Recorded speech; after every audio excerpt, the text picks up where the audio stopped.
Salut la compagnie, ici Marco et on se retrouve aujourd'hui pour analyser le match Ukraine-France. Et personnellement, j'attendais une réaction de cette équipe de France parce que mine de rien, on venait de faire un match nul contre la Bosnie, on avait galéré pendant l'Euro, encore une fois, on avait quand même 4 matchs sans victoire, 4 matchs nuls d'affilée. Et clairement, c'était pas contre le Brésil, contre l'Italie, contre l'Allemagne, c'était contre des équipes, franchement, tu vas pas me dire que la Suisse, la Hongrie, la Bosnie, c'est des killers, quoi. T'as pas peur devant quand tu t'appelles l'équipe de France, quand t'es championne du monde en titre, que quand t'étais favori pour cet euro qui s'est très mal passé. Normalement, des équipes comme ça, tu leur mets 3-0, et encore. Et je dis vraiment pas ça méchamment contre les équipes contre qui ils jouaient. C'est juste que l'équipe de France, elle avait un niveau stratosphérique pendant cette Coupe du Monde 2018, et là, on se rend compte que on n'est plus au niveau. D'ailleurs, à la fin du match, Hugo Lloris l'a dit, l'euphorie 2018, elle est terminée. L'équipe de France qui joue actuellement n'a plus rien à voir avec l'équipe qui a été championne du monde en 2018. Déjà parce qu'il s'est écoulé 3 ans et que 3 ans c'est une éternité dans le football. On n'a plus Matuidi par exemple qui était un énorme relais avec Pogba. Je trouve que les deux étaient tellement complémentaires, c'était super cool de les avoir dans ton équipe au milieu de terrain. Et là en plus on se rend compte que les joueurs ils jouent avec la peur au ventre. Ils jouent avec la peur au ventre parce que ça me rappelle un petit peu les matchs qu'il y avait avec le Paris Saint-Germain pendant les matchs de C1. Maintenant, ça va un petit peu mieux, mais les premières années du Qatar, on avait tellement la pression sur les matchs du PSG que tu avais l'impression que les joueurs arrivaient la peur au ventre sur le terrain. Et là, c'est le sentiment que j'ai quand je vois l'équipe de France jouer. Les mecs, ils sont en flip total. Ils sont pas à l'aise, ils font des erreurs qu'ils sont pas censés faire à ce niveau-là. Quand tu vois dans le match, il y a plusieurs moments où il y a des joueurs, ils en sont à faire des... Quand ils courent avec le ballon, quand ils font des accélérations avec le ballon, les mecs poussent trop le ballon. Ils perdent le ballon parce qu'ils l'ont trop poussé et que le mec devant lui, c'est une passe pour lui, quoi. Comment tu peux faire ça à ce niveau-là? Je peux pas dire qu'ils sont incompétents, les joueurs. C'est juste que je sens qu'ils sont complètement stressés. Et tu le vois rien que sur la feuille de match. Cette composition du début, là, elle m'inquiétait de ouf, parce que j'espérais en fait avoir une sorte de... un petit 4-4-2, vous voyez. Je m'attendais à avoir par exemple une attaque avec Griezmann et Benzema. Et j'étais d'ailleurs extrêmement curieux de voir une attaque avec ce duo qui combinait, et finalement, non. Il a mis Martial en pointe tout seul, on a eu un 4-5-1 hyper terne face à l'équipe d'Ukraine. Je veux dire, c'est l'Ukraine, les gars, c'est pas le Brésil. T'es pas obligé de blinder la défense. Alors après, Didier Deschamps, pendant je crois que c'est pas à la mi-temps, il a dit ouais, mais il joue avec un bloc défensif vachement bas et vachement soudé et tout. Mec, t'as un putain d'attaquant sur le terrain. Un putain d'attaquant. Tu joues contre l'Ukraine qui blinde la défense. Alors, je dis pas qu'il faut jouer en 4-2-4 non plus, t'as pas besoin d'avoir 4 attaquants. Et c'est vrai qu'on avait 3 milieux offensifs, surtout avec Griezmann, là, t'avais le niveau et t'avais des joueurs. Je peux pas dire qu'il y avait un attaquant et rien derrière, ok.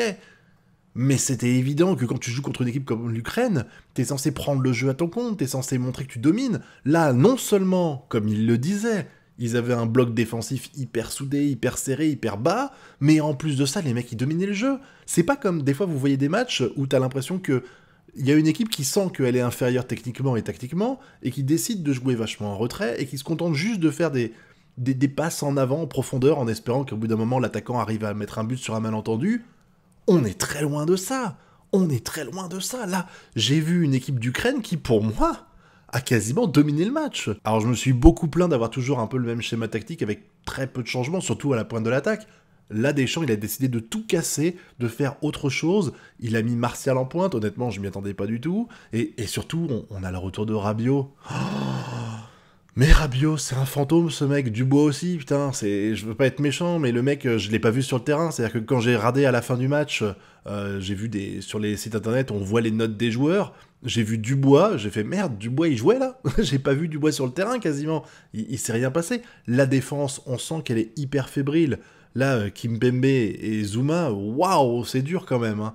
Et pourtant, je trouve que Varane en ce moment, il est quand même moins serein qu'avant, mais Kimpembe et Zouma, non, ça va pas non plus. Je trouve que de toute façon, Kimpembe, même avec le Paris Saint-Germain, cette saison, il a un petit peu de difficulté à revenir dans le rythme. Et au milieu de terrain, mais comme j'ai dit, est-ce que c'est parce qu'on n'arrive pas à avoir 3 milieux qui arrivent bien à relayer? Parce que j'ai l'impression qu'il y a que Pogba qui fait du boulot. Je veux dire, là, on a eu des passes de génie encore une fois de Pogba, mais en fait, il est dans la continuité de ce qu'il fait depuis toujours, hein. Même à l'Euro, c'était vraiment le joueur de l'équipe de France. Sans lui, on serait même pas passé les phases de poule. Mais Pogba, il fait tout. Quasiment tous les bons coups qu'on a eu en attaque là pendant ce match, c'était grâce à Pogba. Pogba qui fait les bonnes passes. Même s'il y a eu aussi Tchouaméni, que je connaissais pas du tout honnêtement avant ce match-là, je crois que c'était sa première sélection, et je trouve que le mec avait l'air quand même à l'aise. Je veux dire, t'avais l'impression qu'il était pas trop crispé, il a fait des beaux trucs à un moment donné, surtout en défense, là je crois qu'il fait il fait une belle talonnade, un truc comme ça, c'était vraiment, il m'a montré du bon jeu, il m'a montré de l'envie, c'était cool parce que je trouve que en milieu de terrain, en équipe de France, il y a un vrai problème actuellement. J'ai le sentiment que le seul joueur qui est à niveau de ce qu'on attend, parce qu'il y a des bons joueurs aussi, mais le seul joueur qui est à niveau d'une équipe qui veut ambitionner d'être championne d'Europe, championne du monde et compagnie, c'est Pogba. Et j'espère que Tchouaméni, de ce qu'il a montré ici, s'il continue dans cette lancée-là, on a peut-être un deuxième bon milieu qui fait pas, alors on verra plus tard hein, sur le long terme, mais qui a pas le même rôle que Pogba évidemment, mais un deuxième milieu qui pourrait permettre de donner des solutions à l'attaque. Parce que autant l'attaque, par contre je précise quand même que je trouvais que l'attaque qu'on avait eue avant avec Benzema, Mbappé et Griezmann, ils combinent quasiment jamais. C'est sur un malentendu qu'ils combinent et c'est tout. Par contre, là, j'ai senti qu'il s'est passé des trucs. Là, par exemple, à un moment, t'as Martial qui fait une tête en retrait pour Griezmann qui derrière fait un tir qui malheureusement aboutit à rien. Mais quand tu vois ça, tu te dis, et c'est la question que je me suis posée, c'est dans la même situation à la place de Martial, qu'aurait fait Mbappé? Et je trouve que là, quand même, ça combinait. Alors, sur le papier, j'ai été surpris parce qu'il y avait un bon niveau de la part de Martial par rapport à ce que j'avais peur d'avoir dans le match. Il y a eu un bon niveau aussi de la part de Diaby. Comme j'ai dit, je voulais plutôt un truc avec deux attaquants que un attaquant tout seul. Après, Deschamps, il a décidé de changer la stratégie quand il a vu qu'on se faisait mener 1-0. Il a décidé de passer en 4-3-3, si je dis pas de conneries. Bon, j'ai trouvé que c'était pas non plus génial. Les gens étaient contents. Ils ont dit, ouais, c'est super, il y a eu la réaction française, on a réussi à marquer un but. Putain, les gars, mais quel but de merde! Je veux dire, c'est encore une fois une putain de luck. On n'a pas perdu le match contre la Bosnie et on n'a pas perdu le match contre l'Ukraine uniquement parce qu'on a le cul bordé de nouilles. Je veux dire, le but qu'on met, c'est grâce à un coup du dos de Griezmann après une tête ratée pour relancer de la part du Bosniaque. Et là, on met un but, c'est genre un gros cafouillage dans la défense et Martial qui plombe le gardien à 1,50 m du but, quoi. On est quand même loin d'une maîtrise technique ou alors on peut même pas parler d'éclair de génie, c'est juste on a marqué un but sur un malentendu. On a marqué un but sur un malentendu. Ça veut dire que tu peux même pas dire... Des fois, ça arrive, vous savez, dans les matchs de foot, on se dit, ouais, mais on n'a pas eu de chance, là, il y a eu genre le bon moment, t'sais. Des fois, ça arrive, t'as l'état de grâce, genre tu fais la bonne passe au bon attaquant qui fait le bon tir, et il y a but. Et là, tu fais, merde, on n'a pas eu de chance. Ces mots-là, ça arrive de les sortir. Le match nul, que ce soit contre la Bosnie ou là contre l'Ukraine, tu peux pas dire qu'on n'a pas eu de chance. On a eu de la chance de s'en sortir avec un point à chaque fois, franchement. Ça aurait pas non plus été un hold-up si on avait gagné, soyons clairs. Mais quand même, tu peux vraiment pas dire que les Bosniaques, et là pour le coup les Ukrainiens, ils ont démérité, ils ont fait le match qu'il fallait, et c'est nous qui avons pas fait le bon match, encore une fois. Et le problème, je le répète déjà, je l'avais déjà dit avant, c'est que pour moi, j'ai le sentiment que Didier Deschamps n'a plus les mots. Il n'a plus le recours. Là, il a essayé de changer énormément de choses avec le match contre l'Ukraine, et ça n'a pas payé. J'ai le sentiment qu'il n'y a plus rien qui marche avec Deschamps. Alors, c'est un très bon entraîneur, un très bon sélectionneur, on est d'accord, mais je pense qu'à un moment donné, les mots que tu utilisais avant, ils ne marchent plus aujourd'hui.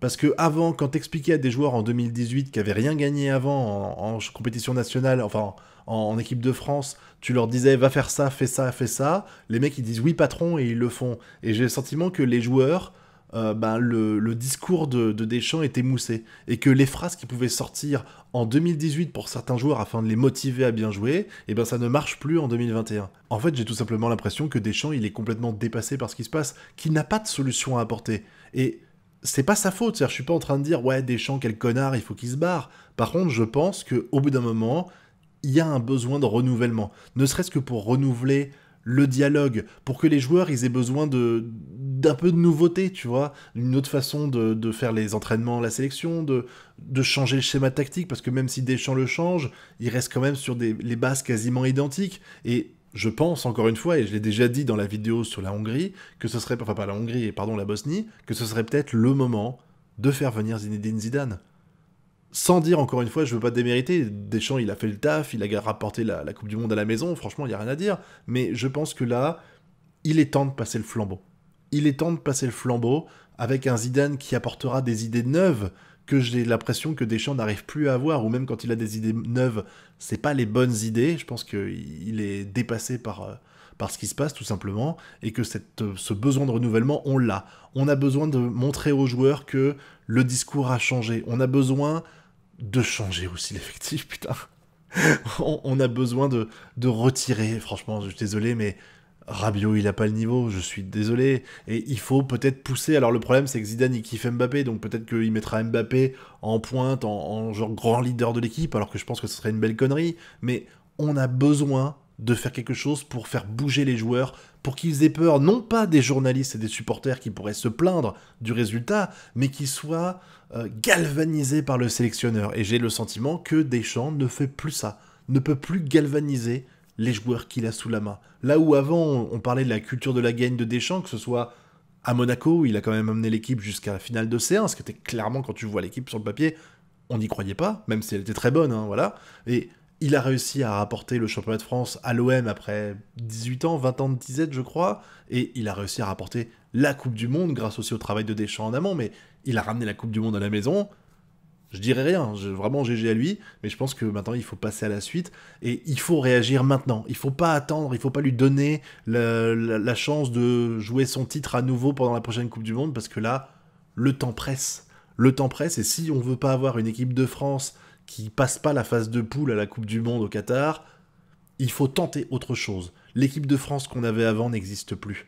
Celle qui gagnait des matchs, comme m'avait dit Lloris, celle qui gagnait des matchs, elle est plus là. Elle est plus là. Maintenant, c'est une équipe de France qui doit se battre, qui doit batailler, qui doit montrer, qui doit mettre de la force, qui doit mettre de la conviction, qui doit prouver qu'elle a une réaction d'orgueil vis-à-vis de tout ça. Pas une équipe de France qui se sent supérieure aux autres et qui joue en mode YOLO. Et ça, vraiment, pour ça, je pense qu'on a besoin de changer de sélectionneur. Voilà. Donc j'attends que vous me donniez votre avis sur ce match en commentaire. N'hésitez pas, évidemment, dans le respect, on a le droit de pas être d'accord les uns avec les autres. Tant qu'on formule des choses avec le respect, tout va bien. Donc merci d'avoir regardé la vidéo jusqu'au bout. Je vous invite à mettre un petit pouce bleu, à partager la vidéo si vous avez aimé, et puis à mettre des commentaires pour me donner votre avis sur ce match et ce qu'il faudrait faire pour changer les choses. Quant à moi, je vais vous laisser ici. Je vous dis à très bientôt pour de prochaines vidéos. Et d'ici là, je vous souhaite de bien kiffer. Tchuss!